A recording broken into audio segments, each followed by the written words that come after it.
All right, team, we're talking about transformations today. This is going to go quick, but you can pause at any point so you can get the notes and all that. Just want to be sure that you have this available for you.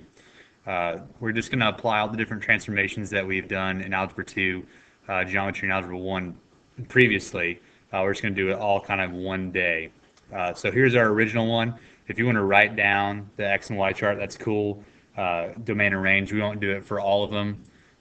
But just be sure that you know if you were asked to do that on a quiz or a test that you can find the domain and range for all of them, which hopefully you'll be able to do. Here's our first one. I'm talking about reflections. If we put a negative sign out in front, it's going to flip it across the x-axis. As you see here, all of our x values stay the same, but our y values turn to the opposite sign. So if they're negative, they turn positive, and if they're positive, they turn negative.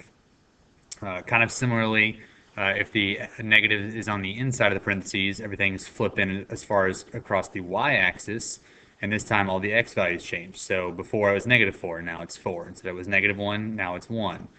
0 obviously doesn't change, and then so on and so forth.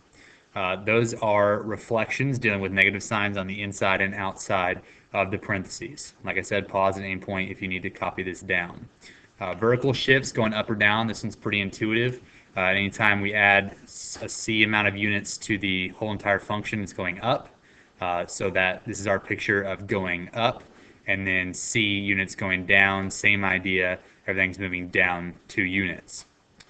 Going left and right, if we add c units on the inside, it's actually going to go left, and if we subtract c units, it's going to go right. So here's our +2. It's actually moving to the left. Nothing went up or down, it just went to the left. And then if if we subtract something from the inside, it's going to move to the right.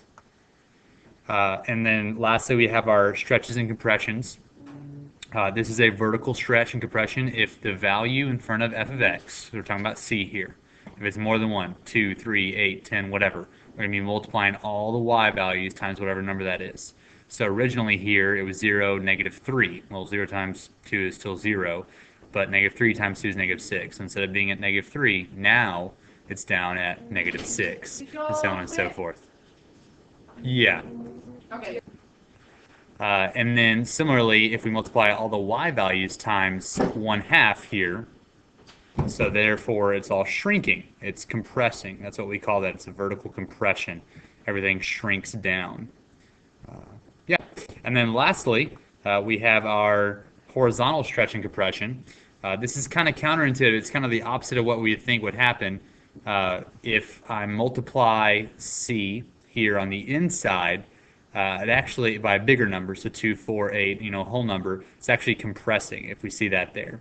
It's kind of like dividing the x values by 2. So if it was 3, here and here, we'd be dividing all the x values by 3, or multiplying by 1/3. So it's kind of the reciprocal there. And you've seen this in Algebra 2, I know you have. And then the same thing here, if it's between 0 and 1, so a fraction, that's what we're saying here. Not talking about negatives. If we're talking about negatives, then we'd be dealing with the flipping. So we're just talking about positive fractions. Everything is going to stretch. Like I said, it's kind of opposite. So here we'd be multiplying everything times 2. So in my original, if you look back in my original, it was -4. Now it's at -8.